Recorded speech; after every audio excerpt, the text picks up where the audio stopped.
Welcome to exam सहपाठी। आज के इस वीडियो में हम लोग डेली करंट अफेयर्स और अपने जीके रिवीजन की सीरीज 47 कर रहे हैं। तो सबसे पहले हम लोग देखेंगे हमारे करंट और जीके के महत्वपूर्ण क्वेश्चंस के रिवीजन पहले, उसके बाद आपको जो है करंट डेली करंट अफेयर्स और करंट अफेयर्स दिया जाएगा। ठीक है। विश्व खुशहाली सूचकांक में भारत की रैंक क्या है? तो विश्व खुशहाली सूचकांक यानी कि वर्ल्ड हैप्पीनेस रिपोर्ट अभी जो है जारी की गई है। इसमें भारत की रैंक है आपका 136 और पहले स्थान पे कौन है? तो पहले स्थान पे है आपका फिनलैंड। खुशहाली दिवस का संकल्प पहली बार कौन सा देश लेके आया था? तो जो खुशहाली दिवस का संकल्प है ये किस देश के द्वारा दिया गया है? ये दिया गया है भूटान के द्वारा। ओके। मानव विकास सूचकांक किसके द्वारा जारी किया जाता है? तो मानव विकास सूचकांक भी एक इम्पॉर्टेंट इंडेक्स है, ठीक है ना। ये जारी किया जाता है संयुक्त राष्ट्र विकास कार्यक्रम यानी कि यूएनडीपी के द्वारा। और मानव विकास सूचकांक के कुल कितने आधार हैं? ठीक है, तो वो 3 आधार हैं। ठीक है। माउंट सारामती कहाँ पर स्थित है? तो माउंट सारामती स्थित है आपके नागालैंड में। नागालैंड के वर्तमान में मुख्यमंत्री अगर आपसे पूछ लिया जाए कौन है, तो वो हैं आपके नेफ्यू। और वहाँ के वर्तमान में यानी कि मार्च में आपके अभी इस समय जो राज्यपाल हैं वो कौन हैं? वो हैं आपके जगदीश मुखी। ठीक है। और हार्नबिल फेस्टिवल से संबंधित आपसे हमेशा क्वेश्चन पूछा जाता है कि ये कहाँ पे मनाया जाता है? तो ये भी जो है आपके नागालैंड में मनाया जाता है। नागालैंड की राजधानी क्या है? तो नागालैंड की राजधानी है कोहिमा। ठीक है। कोहिमा है नागालैंड की राजधानी। और नॉर्थ ईस्ट की राजधानी के बारे में आप लोगों से एग्जाम में पूछ लिया जाता है। अगर आप लोग के पास थोड़ा सा समय हो तो आप नॉर्थ ईस्ट के जितने भी स्टेट हैं सबकी राजधानियों के साथ आप कमेंट कर सकते हैं। ओके। नागालैंड में विधानसभा की कुल कितनी सीटें हैं? तो नागालैंड में विधानसभा की कितनी सीटें हैं? तो ये हैं आपकी 60 सीटें। नागालैंड को किस संविधान संशोधन के द्वारा राज्य का दर्जा दिया गया था? तो राज्य का दर्जा नागालैंड को दिया गया था 13वें संविधान संशोधन के द्वारा। ठीक है ना। तो 13वें संविधान संशोधन के द्वारा नागालैंड को राज्य का दर्जा दिया गया था। संविधान संशोधन जो है ये संविधान के किस अनुच्छेद में दिया गया है? तो यानी कि संविधान संशोधन हम लोग कर सकते हैं तो उसका प्रावधान संविधान के किस अनुच्छेद में दिया गया है? तो ये दिया गया है अनुच्छेद 368 में। ओके। हाल ही में एयर इंडिया का विलय जो है किस कंपनी में किया गया? तो एयर इंडिया को अभी हाल ही में किस कंपनी में मिला दिया गया? तो ये आपकी टाटा कंपनी ने इसको फिर से जो है इसकी 100% हिस्सेदारी खरीद ली है। ओके। 19 जुलाई 1969 को कितने बैंकों का राष्ट्रीयकरण हुआ था? तो आपके 19 जुलाई 1969 को सबसे पहले 14 बैंकों का राष्ट्रीयकरण हुआ।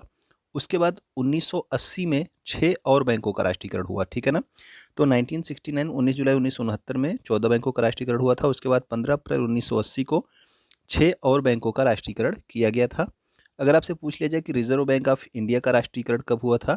तो रिजर्व बैंक ऑफ इंडिया का जो राष्ट्रीयकरण हुआ था ये हुआ था 1 जनवरी 1949 को। और रिजर्व बैंक ऑफ इंडिया की स्थापना हुई थी कब? 1 अप्रैल 1935 को। ठीक है ना। तो 1 अप्रैल 1935 को ये स्थापित होता है और इसका राष्ट्रीयकरण होता है 1 जनवरी 1949 को। पंजाब के नए मुख्यमंत्री के रूप में किसने शपथ ली है? तो पंजाब के जो नए मुख्यमंत्री बने हैं वो बने हैं भगवंत मान। ओके। तो भगवंत मान पंजाब के नए मुख्यमंत्री बने हैं। पंजाब के वर्तमान में राज्यपाल कौन है? अगर आपको पता हो तो आप कमेंट जरूर करके बताइएगा। वर्तमान में पंजाब के राज्यपाल। विश्व का एकमात्र तैरता हुआ नेशनल पार्क कौन सा है? तो विश्व का एकमात्र तैरता हुआ नेशनल पार्क का नाम है काबुल लामजाओ नेशनल पार्क। ठीक है। तो ये एकमात्र आपका तैरता हुआ नेशनल पार्क विश्व का क्या है? Kabul Lamjao national park. किस राज्य में है? तो ये है आपके मणिपुर राज्य में। ओके। उत्तर पूर्वी भारत की सबसे बड़ी मीठे पानी की झील कौन सी है? तो ये उत्तर पूर्वी भारत यानी कि नॉर्थ ईस्ट इंडिया के बारे में पूछा जा रहा है। तो वहाँ की जो सबसे बड़ी मीठे पानी की झील है उसका नाम है लोकटक झील। ठीक है। अगर आपसे पूछ लिया जाए कि भारत की सबसे बड़ी मीठे पानी की झील कौन सी है तो वो आप कमेंट करके बताइएगा। ओके। मीराबाई चानू तथा एमसी मैरी कॉम का संबंध किस राज्य से है? तो मीराबाई चानू और एमसी मैरी कॉम का संबंध है मणिपुर राज्य से। ठीक है। मीराबाई चानू आपके किस खेल से संबंधित हैं? तो वेट लिफ्टिंग से। और आपकी मैरी कॉम किससे संबंधित है? तो ये आपके बॉक्सिंग के खेल से संबंधित हैं। टोक्यो ओलंपिक 2020 में भारत के लिए पहला मेडल किसने जीता? तो टोक्यो ओलंपिक 2020 जो आपका हो रहा था, ठीक है, पिछले साल, उसमें जो पहला मेडल जीता था वो जीता था मीराबाई चानू ने। और इन्होंने सिल्वर पदक जीता था। ठीक है ना। तो मीराबाई चानू वेट लिफ्टिंग में जो है सिल्वर पदक जीता था। पहला पदक इन्होंने टोक्यो ओलंपिक में जीता था भारत के लिए। ओलंपिक में 2 पदक जीतने वाली एकमात्र भारतीय महिला, तो ये ओलंपिक की बात हो रही है, ठीक है। तो ओलंपिक में जिस एकमात्र भारतीय महिला जिन्होंने 2 पदक जीता है उनका नाम है पीवी सिंधु। 2016 में इन्होंने, जो आपका रियो ओलंपिक हुआ था वहाँ पे इन्होंने सिल्वर मेडल जीता था, लेकिन अभी जो टोक्यो ओलंपिक हुआ है उसमें इन्होंने ब्रांज मेडल जीता है। ओके। हाल ही में इंडियन ओपन बैडमिंटन 2022 का खिताब किसने जीता? तो इंडियन ओपन बैडमिंटनशिप जो हो रही थी उसमें पुरुष वर्ग में जो खिताब जीता था वो जीता था किसने?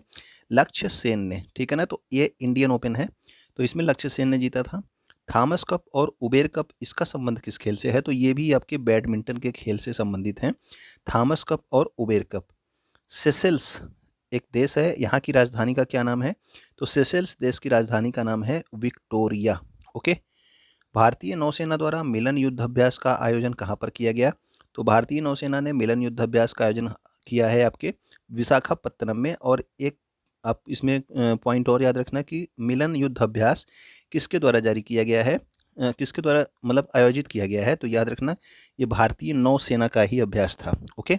और भारतीय वायुसेना का जो अभ्यास था उसका नाम था वायु शक्ति, ठीक है, वायु शक्ति अभ्यास। और ये कहाँ पे आयोजित किया गया? ये आयोजित किया गया था पोखरण जैसलमेर में। मिलन वाला नाम आप नहीं समझ पाएंगे, ठीक है, मिलन लिखा हुआ है, तो ये आपके किससे संबंधित है? भारतीय नौसेना से, इसको याद रखिएगा। स्लाइनेक्स युद्ध अभ्यास अभी हाल ही में हुआ था किसके किसके मध्य? तो ये भारत और श्रीलंका के मध्य हुआ था। एसएल से श्रीलंका, आईएन से इंडिया, एक्स से क्या? एक्सरसाइज। ओके। धर्म गार्जियन युद्ध अभ्यास, तो धर्म गार्जियन युद्ध अभ्यास जो है ये भारत और जापान के बीच में भी हाल ही में हुआ है, ठीक है, तो ये भी आप याद रखेंगे। हाल ही में किसे time person of the year 2021 चुना गया? तो time person of the year 2021 चुना गया था एलॉन मस्क को, ठीक। तो एलॉन मस्क, और ये अभी हाल ही में जो है विश्व के सबसे अमीर व्यक्ति भी चुने गए हैं। अंतरिक्ष में एक साथ 143 सैटेलाइट भेजने का रिकॉर्ड किस कंपनी के पास है? तो एक साथ 143 सैटेलाइट किस कंपनी ने भेजा था? वो भेजा था स्पेस एक्स कंपनी ने। और ये स्पेस एक्स कंपनी किसकी है? तो ये भी एलॉन मस्क की ही कंपनी है। ओके। हाल ही में पाकिस्तान के दूसरे सर्वोच्च सम्मान जिसका नाम क्या है? हिलाल ए पाकिस्तान, ठीक है, इससे किसे सम्मानित किया गया है? तो हिलाल ए पाकिस्तान जो है इससे जो है सम्मानित किया गया है बिल गेट्स से, ठीक है। ये माइक्रोसॉफ्ट के संस्थापक हैं। यूरोपियन यूनियन का मुख्यालय कहाँ पर स्थित है? तो यूरोपियन यूनियन का मुख्यालय आपके ब्रसेल्स बेल्जियम में है। इसके अलावा आप लोग बताएंगे कि नाटो का मुख्यालय कहाँ पे है, ठीक है। अगर आपको पता हो नाटो का मुख्यालय कहाँ है तो आप कमेंट करके बताइएगा। ब्रसेल्स बेल्जियम में आपके किसका है? यूरोपियन यूनियन का मुख्यालय है। भारत ने कब तक शून्य कार्बन उत्सर्जक देश बनने का लक्ष्य रखा है? ठीक है, यानी कि कार्बन न्यूट्रल कंपनी जो है कब तक बन जाएगी भारत? तो वो बन जाएगी 2070 तक, ठीक है। ये भारत ने लक्ष्य रखा है 2070 तक। और 2050 तक जो है कार्बन न्यूट्रल बनने का लक्ष्य किसने रखा है? तो महाराष्ट्र राज्य ने रखा है। ओके। अब ये एक आपकी इंपॉर्टेंट रिपोर्ट है, वन सर्वेक्षण रिपोर्ट 2021, इसको आप लोग याद रखिएगा, ठीक है। ये इंपॉर्टेंट है, एग्जाम में आपके ज्योग्राफी के क्वेश्चंस में पूछे जाते हैं कि क्षेत्रफल के आधार पर अधिकतम वन क्षेत्र कहाँ पे पाए जाते हैं? तो ये आपके मध्य प्रदेश में। और क्षेत्रफल के आधार पर न्यूनतम वन क्षेत्र कहाँ पे पाए जाते हैं? तो ये आपके हरियाणा में है, ठीक है। क्षेत्रफल के आधार पर भी हरियाणा में है सबसे कम। और प्रतिशतता के आधार पर न्यूनतम वन क्षेत्र भी कहाँ पे है? ये भी हरियाणा में है। तो हरियाणा में आपका सबसे कम वाला है, याद रखिएगा। लेकिन क्षेत्रफल के आधार पर सबसे अधिक आपकी मध्य प्रदेश में। लेकिन प्रतिशतता के आधार पर अधिकतम वन क्षेत्र कहाँ पे है, यानी कि कितने प्रतिशत भाग पर वन है? तो ये आपका मिजोरम में सबसे अधिक है, ठीक है। प्रतिशतता के आधार पर अधिकतम वन क्षेत्र मिजोरम में है। क्षेत्रफल के आधार पर अधिकतम वन क्षेत्र कहाँ पे है? मध्य प्रदेश में। और सर्वाधिक वन क्षेत्रफल में वृद्धि तो कहाँ पे हुई है सबसे ज़्यादा वृद्धि? तो ये आपके आंध्र प्रदेश, यानी कि पिछली बार से अब तक जो है वन क्षेत्रफल में वृद्धि सबसे ज़्यादा कहाँ हुई है? तो ये आंध्र प्रदेश में हुई है। विश्व गौरैया दिवस कब मनाया जाता है? तो ये मनाया जाता है 20 मार्च को। विश्व जल दिवस कब मनाया जाता है? तो ये मनाया जाता है 22 मार्च को। और अंतर्राष्ट्रीय वन दिवस कब मनाया जाता है? तो अंतर्राष्ट्रीय वन दिवस मनाया जाता है आपके 21 मार्च को, ठीक है। अंतर्राष्ट्रीय वन दिवस भी इंपॉर्टेंट है। और विश्व वन्य जीव दिवस भी आपको बताया गया है, तो वो भी आप याद रखना। किस राज्य की विधानसभा भारत की पहली पेपरलेस विधानसभा बन गई है? तो भारत की प्रथम पेपरलेस विधानसभा कौन बन गई है? किस राज्य की विधानसभा? तो ये नागालैंड की विधानसभा है जो कि भारत की पहली पेपरलेस विधानसभा बन गई है। भारत ब्रांड नेटवर्क लिमिटेड, यानी कि आपका ये कौन सी संस्था है? ये है आपकी BBNL, ठीक है। भारत ब्रॉडबैंड नेटवर्क लिमिटेड का विलय किस संचार कंपनी के साथ में किया जाएगा? तो बीबीएनएल को जो है किस में जोड़ा जाएगा? अब बीएसएनएल के साथ, ठीक है ना।